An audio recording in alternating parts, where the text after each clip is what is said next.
तुम्हारे पास भी कुछ नहीं बचा है अतलासुर। तुम्हारा शैतान नष्ट हो गया और मैंने भी अपनी शक्तियों से तुम्हारे असुरों को मार दिया है। तुझे शायद पता नहीं, पर मेरा सबसे बड़ा मोहरा भी बचा हुआ है। एक बुरी खबर है शेतनाग, शैतान प्रकट हो चुका है। पर एक अच्छी खबर ये है कि मैंने नागमणि को ले आया है। पर विशाल, ये मणि तो निश्चल हो चुकी है।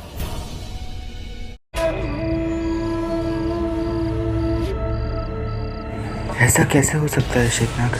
अतलासुर ने नागमणि की ऊर्जा के बिना ही शैतान को प्रकट किया। अतलासुर ने नागमणि का कोई प्रयोग ही नहीं किया, तो उसकी सारी शक्तियाँ चली कैसे गई? मुझे नहीं पता विशाल, पर कुछ तो हुआ है जिसकी वजह से ये सब हो रहा है। विशाल, बाहर आ।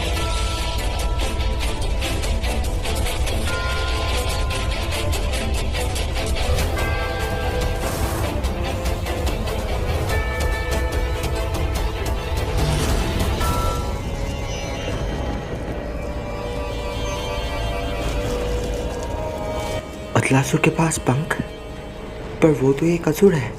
तुम यही सोच रहे होगे ना कि मेरे पास पंख कैसे आया? तो सुनो, मैंने नागमणि की सारी शक्तियाँ अपने अंदर ले लिया है। इसके लिए मुझे पंख और सारी शक्तियाँ भी मिल गई।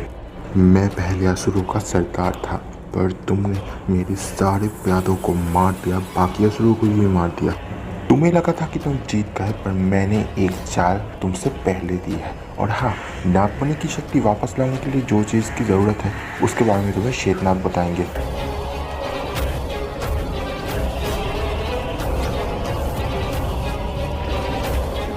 वो कौन सी चीज़ है शेतनाग जो नागमणि की सारी शक्तियाँ वापस लौटा सकती है? वो चीज महाअमृत है।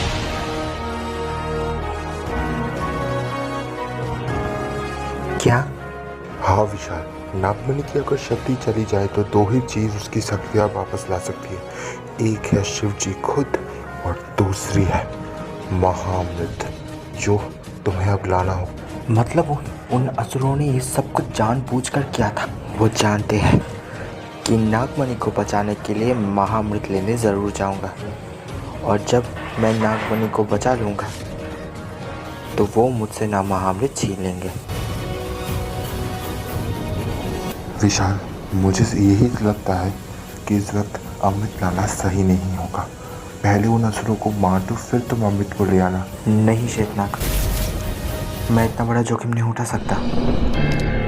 मुझे नागमणि की सारी शक्तियाँ वापस लानी होगी। अगर नागमणि की शक्तियाँ खत्म हो गई तो फिर इस ब्रह्मांड का संतुलन हिल जाएगा। अमृत को हासिल करने के लिए जिन तत्व रत्नों की ज़रूरत है वो रत्न कहाँ है वो मुझे पहले से ही पता है, तो मुझे कोई भी मुश्किल नहीं होगी अमृत को लाने में। हाँ, मैं महाअमृत लेने जाऊँगा। महाअमृत से नागमणि की सारी शक्तियाँ लौटाकर उसे एक ऐसी जगह पर भेज दूंगा या फिर रख दूंगा जहाँ वो सुरक्षित रहे। पर जब तक मैं ना आऊँ शेतनाग, आपको इस नागमणि की ख्याल रखना है। मैं नागमणि का ख्याल रखूंगा विशाल, पर मैं अब तुम्हें कुछ कहना चाहता हूँ।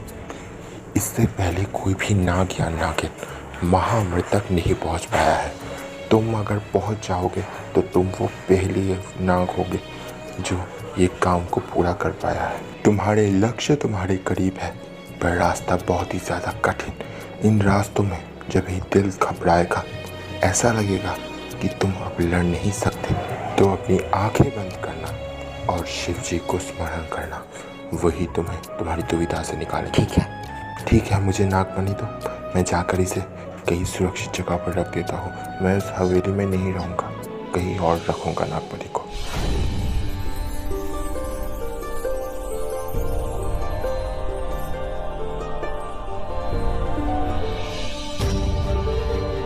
आज मैं फिर एक नई सफ़र शुरू करने जा रहा हूँ। नागमणि को बचाने में महाअमृत लेने जा रहा हूँ। मुझे आशीर्वाद दीजिए जिससे मैं अपने लक्ष्य तक पहुँच सकूँ, अपने लक्ष्य को पूरा कर सकूँ और नागमणि की सारी शक्तियाँ वापस ला सकूँ।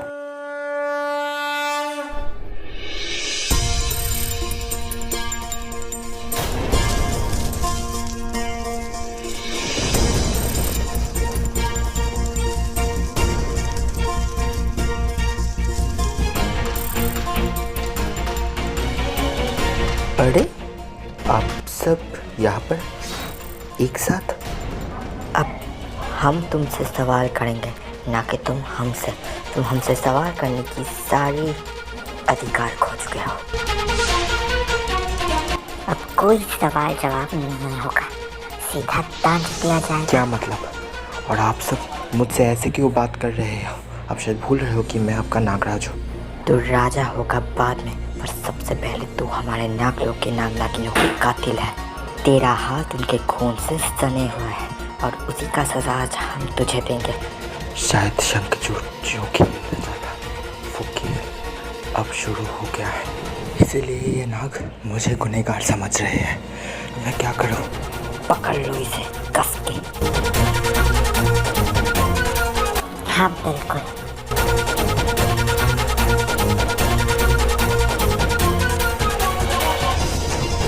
इसे घसीटते हुए हवेली ले चलो। अरे छोड़ो मुझे, छोड़ो मुझे।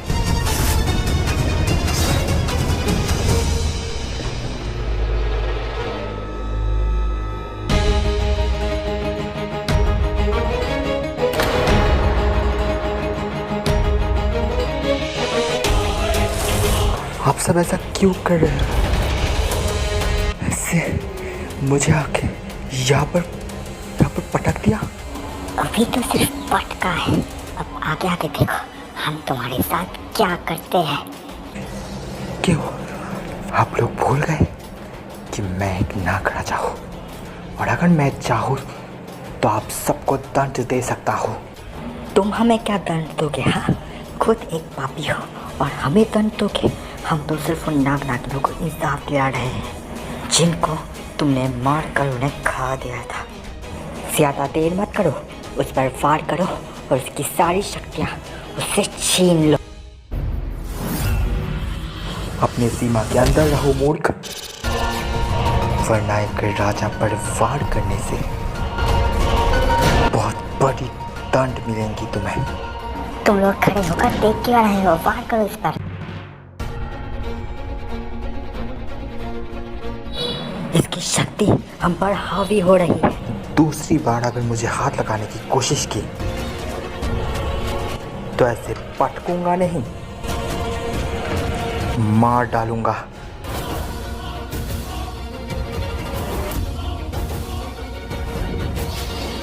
हे शेषनाग, प्रकट होइए, हमारा गुनहगार भाग रहा है।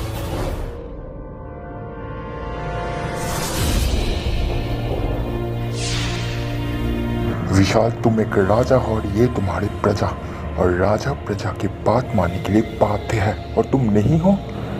माफ करना शेषनाग, पर मैंने जो गलती नहीं की है उसका सजा मैं नहीं भोगूंगा। पर ये भोगने के लिए मैं नहीं कहा जा, तुम्हारी प्रजा कह रहे हैं। तुम्हारी प्रजा की बात मानना तुम्हारा धर्म और कर्तव्य दोनों है विशाल। शेषनाग, आप तो मुझ पर यकीन करो। क्या आपको भी लगता है कि मैंने उन नाग नागिनों को मारा है? मैं इसके बारे में कुछ नहीं जानता विशाल, क्योंकि मैं इतने दिन यहाँ पर नहीं था। अगर तुम्हारी प्रजा तुमसे ये करने को कह रहे हैं तो तुम करने के लिए ये बाध्य हो विशाल। अच्छी बात है, आपको आपका धर्म मानना है, इन नागों को उनका धर्म मानना है, उन नाग नागिनों को इंसाफ दिलाना है। पर अपने धर्म को मानते हुए ना तो किसी ने सच्चाई जानने की कोशिश की और ना ही किसी ने इस विशाल के बारे में सोचा।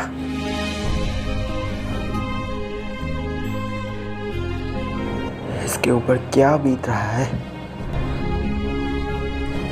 आप सब मुझ पर आरोप लगा रहे हो, ठीक है, पर मुझे एक बार सच साबित करने का मौका तो दो। सच साबित करने का मौका तो नहीं दिया आप सबने। हम नहीं देंगे मौका, क्योंकि तुमने एक बहुत बड़ा पाप किया है। वो शंखचूड़ था जिसने मेरा रूप लेकर ये सब कुछ किया। मैंने अपनी बात कह दी है विशाल, तुम्हें ये करना ही पड़ेगा जो तुम्हारी प्रजा कह रहे हैं। ठीक है, आपने सही कहा कि मैं एक राजा हूँ और ये मेरे प्रजा।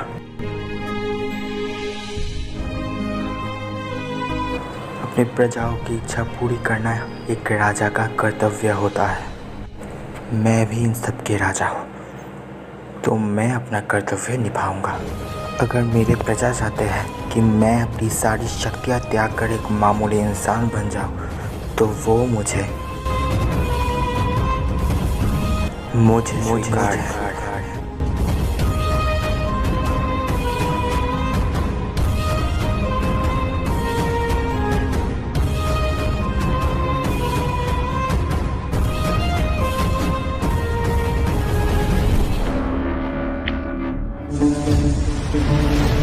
मुझे नहीं पता शिव जी कि नागलोक का भविष्य क्या होगा, पर आज जब मेरे अपने ही मुझ पर ये इल्ज़ाम लगा रहे हैं, मुझे अपमान कर रहे हैं, तो मैं अब किसी के बारे में नहीं सोचूंगा। आइए शेषनाग,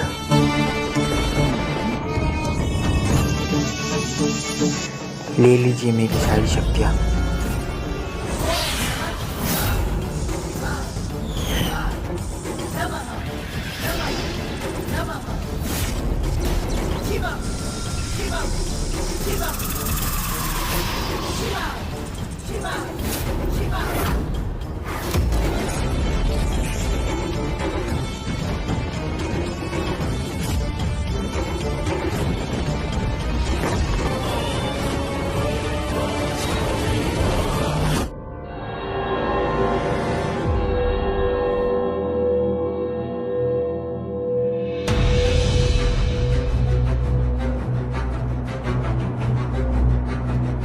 लो नागो, मैंने तुम सबकी इच्छा पूरी कर दी।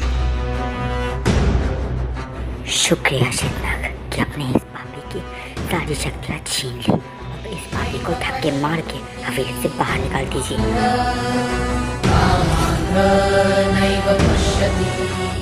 ठीक है, मैं बाहर निकालता हूँ इसे।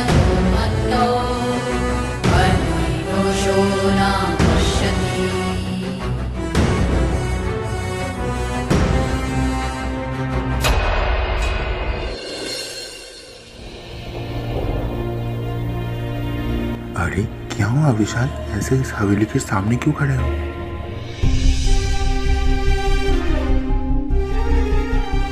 विशाल क्या हुआ, बोलो। सब खत्म हो चुका है शेषनाग।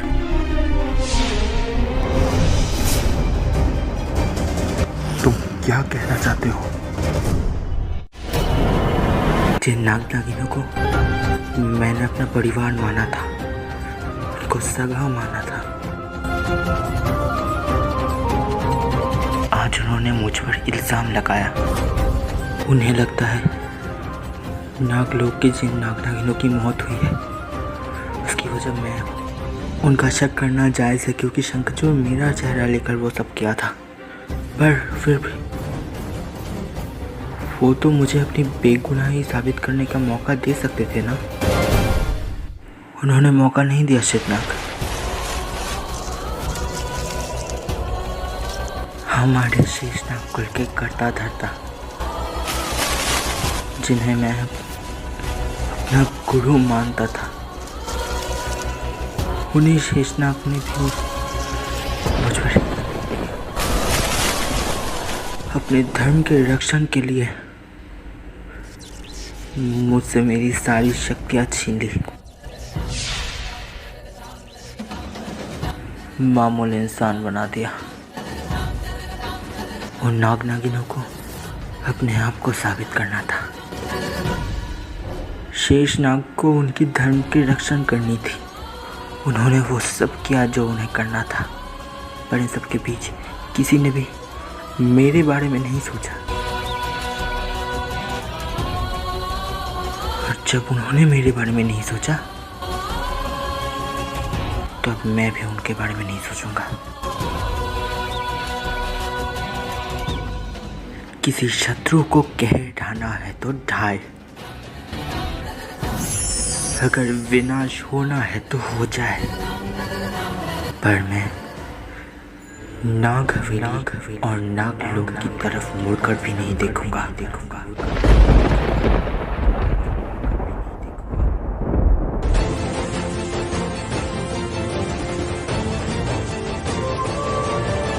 आप तीनों ने मेरी बहुत मदद की है, इसीलिए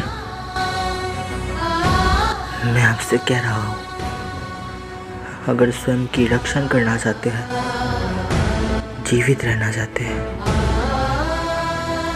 तो इस हवेली को छोड़कर कहीं चली जाइए,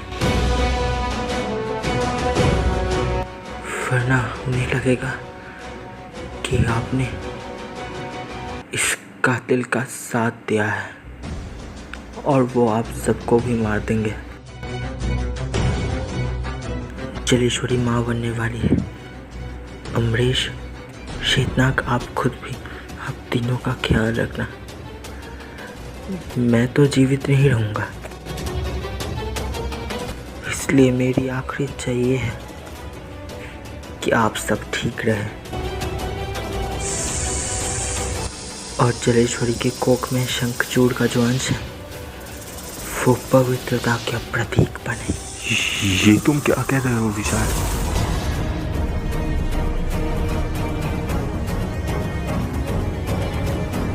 नहीं विशाल, रुको, तुम ऐसा कुछ नहीं करोगे। रुको विशाल, बात सुनो मेरी।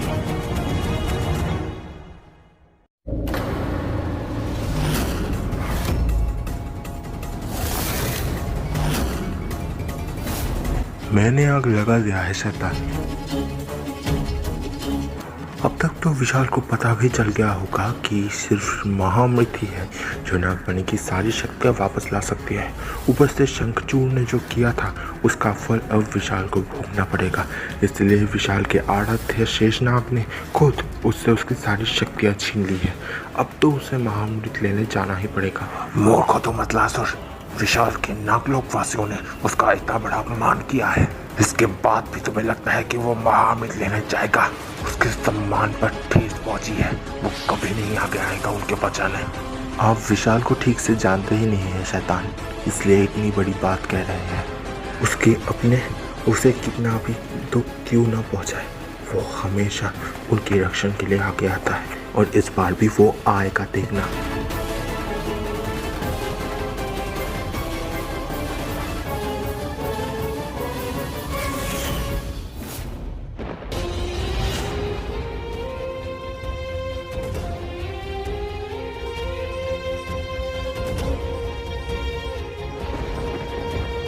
हे भोलेनाथ, इस धरती में मेरे इस जन्म का सफ़र इतने तक ही था।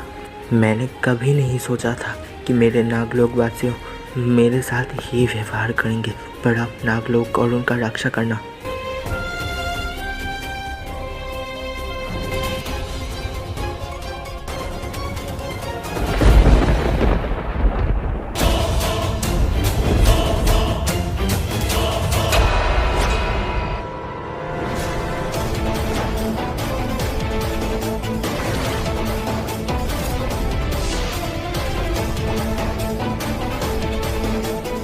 तुम क्या पागल हो गए हो विशाल? क्या करने आए थे? तुमने मुझे क्यों बचाया? तुम यहाँ पर क्यों आए हो? मैंने कहा तुम्हें बचाने के लिए। मुझसे बहस करने के बारे में सोचना भी मत। तुम्हारा सारा काम अभी तक पूरा नहीं हुआ है विशाल, और आज ऐसे ही तुम मरने चले थे। पागल हो गया हो क्या? मरने से सब कुछ खत्म नहीं हो जाता विशाल, तुम्हें ये समझना होगा। तुम मर जाओगे, पर क्या वो असुर और वो शैतान नागलोकवासियों को छोड़ देंगे? जाओ, अपने घर जाओ और ठंडे दिमाग से सोचो।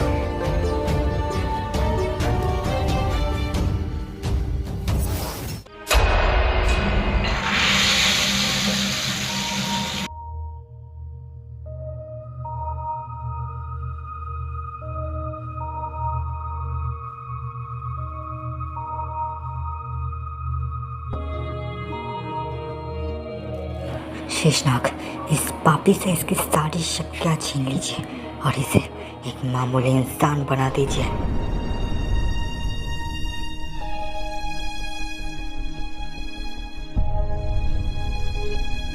इस हवेली से इसे धक्के मारकर बाहर निकाल दीजिए ताकि ये वापस हवेली में ना आए।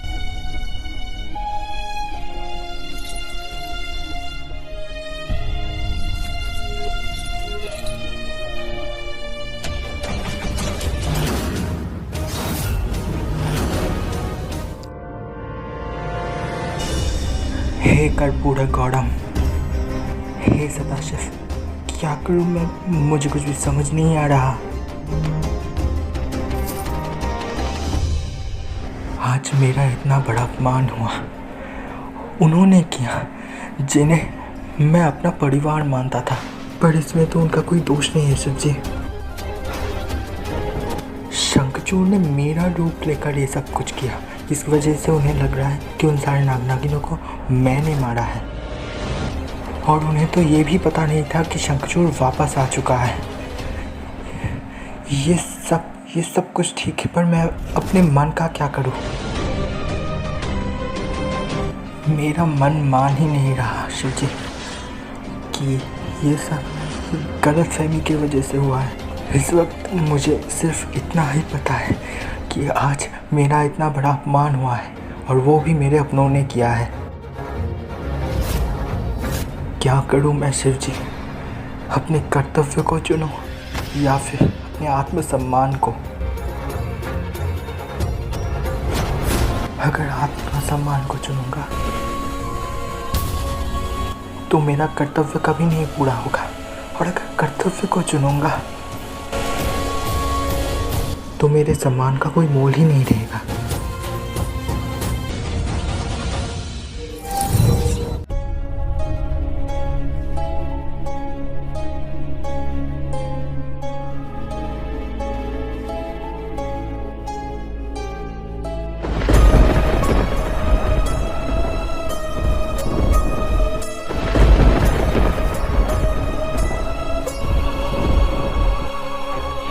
यहाँ पर तो कोई भी नहीं है।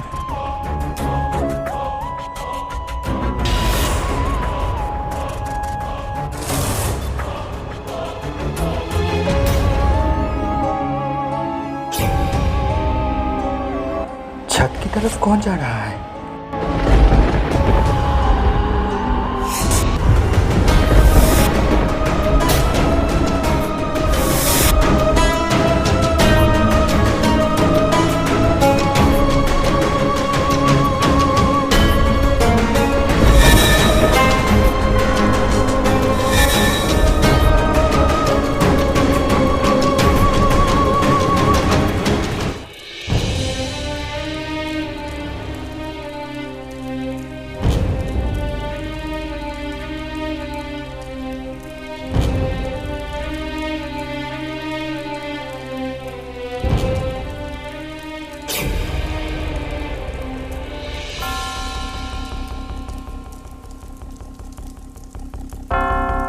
कौन हो तुम?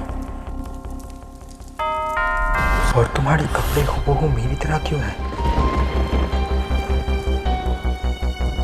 मुझे पता है कि तुम दुविधा में हो कि तुम किसे चुनोगे, अपने कर्तव्य को या फिर अपने सम्मान को। अगर तुम कर्तव्य को चुनोगे तो सबका आदर्श बनोगे, अगर सम्मान को चुनोगे तो स्वार्थी बन जाओगे। महाभारत का वो श्लोक याद है ना? कर्मण्येवाधिकारस्ते मा फलेषु कदाचन मा कर्मफल हेतुर्भूर्मा ते संगतु कर्मणि। इसका अर्थ यही है कि कर्म करने पर तुम्हारा अधिकार है, ना कि उस कर्म के फल पर। अगर कर्मफल का हेतु के लिए कर्म करना छोड़ दोगे तो तुम्हें दुष्कर्म करने के प्रति भी आसक्ति नहीं होगी। तो मेरी सलाह मानो, अपने कर्तव्य को चुनो विशाल। तुम्हारा चेहरा दिखाओ पहले।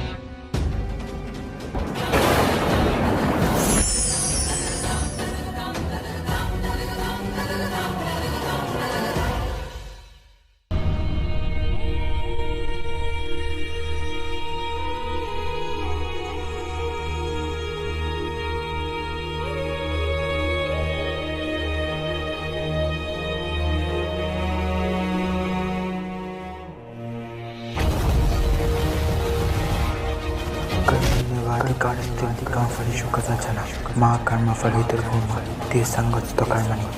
अगर तुम कर्तव्य को चुनोगे तो सबका आदर्श बनोगे, और अगर सम्मान को चुनोगे तो स्वार्थी बन जाओगे। इसका मतलब मैंने जो कुछ भी देखा वो सब एक सपना था, और सपने में वो मैं ही था जो वो सब कुछ बात कर रहा था।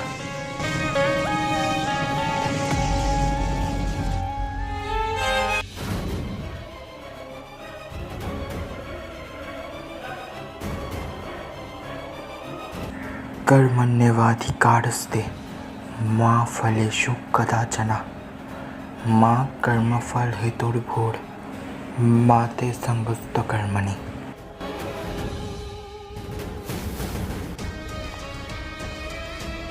अब शायद मुझे पता है मुझे आगे क्या करना है।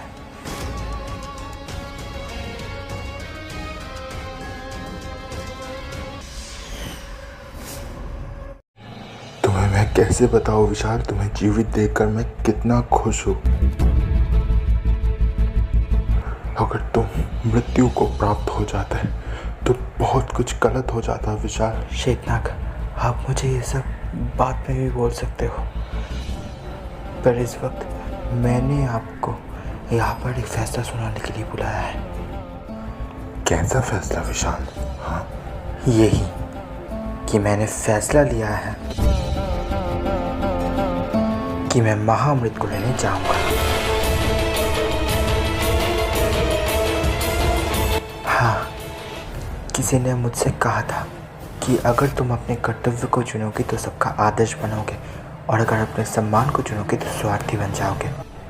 मैं किसी का आदर्श नहीं बनना चाहता शेतनाग, पर अपनों की जान को जोखिम में डालकर मैं जीवित रहकर स्वार्थी नहीं बन पाऊंगा। इसलिए मैं अपना कर्तव्य पूरा करूंगा।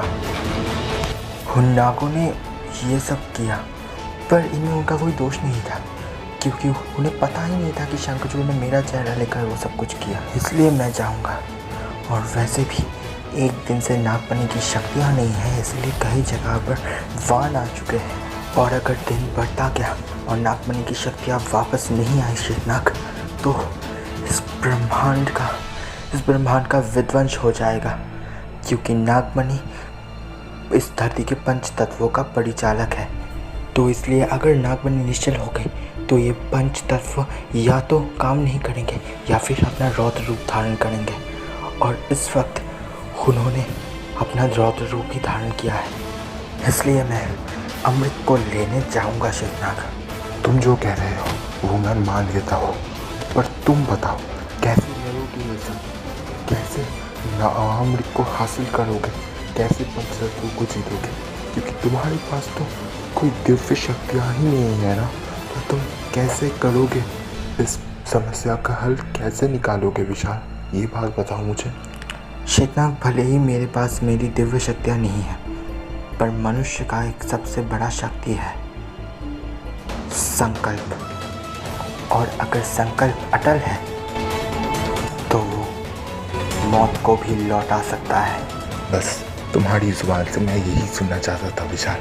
अब मैं निश्चिंत हूँ, पर इससे पहले कि तुम अमृत को लेने निकल जाओ, मैं तुम्हें पंच तत्वों के बारे में बताना चाहता हूँ। पंच तत्व इस धरती के कोने कोने में विलीन हो चुका है, इसलिए उनका कोई वास्तविक स्वरूप नहीं है, और जिन तत्व रत्नों को महाअमृत के लिए तुम्हें हासिल करना होगा, वो तत्व रत्न सिर्फ पंच तत्वों का प्रतीक है। ये रत्न सिर्फ एक मणिया है, पर महाअमृत को प्राप्त करने के लिए ये पंचमणि बहुत ही महत्वपूर्ण है। पर ये मणि तुम्हें आसानी से नहीं मिलेंगे। हालांकि तुम्हें पता है कि वो रत्न कहाँ है, पर इनको प्राप्त करने के लिए तुम्हें आसान कठिन कई सारी परीक्षा देना होगा, और फलस्वरूप तुम्हें वो 5 रत्न मिलेंगे। ठीक है शेतनाग, आप चिंता मत कीजिए। मेरे पास भले ही कोई शक्तियाँ नहीं हैं, पर भोलेनाथ के प्रति मेरी भक्ति है। इनका आशीर्वाद मेरे सिर पे है शेतनाग, और इसीलिए मैं ये सफ़र तय करने के लिए सज्ज हूँ। पर विशाल, तुम अमृत को लेकर जल्दी आ जाना, वरना बहुत कुछ हो सकता मैं है। आपसे वादा करता हूँ श्वेतांग, अगले 5 दिनों के अंदर मैं महाअमृत लेकर लौट आऊँगा और उससे नागमणि की शक्तियाँ लौटाकर शैतान और उस अतलासुर के कबर पर पहला कील ठोकूंगा।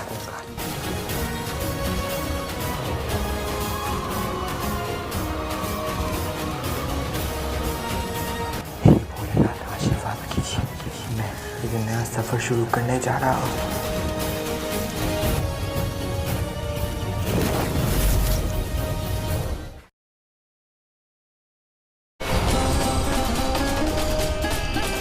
पंच तत्वों में से प्रथम वायु का प्रतीक पवन मणि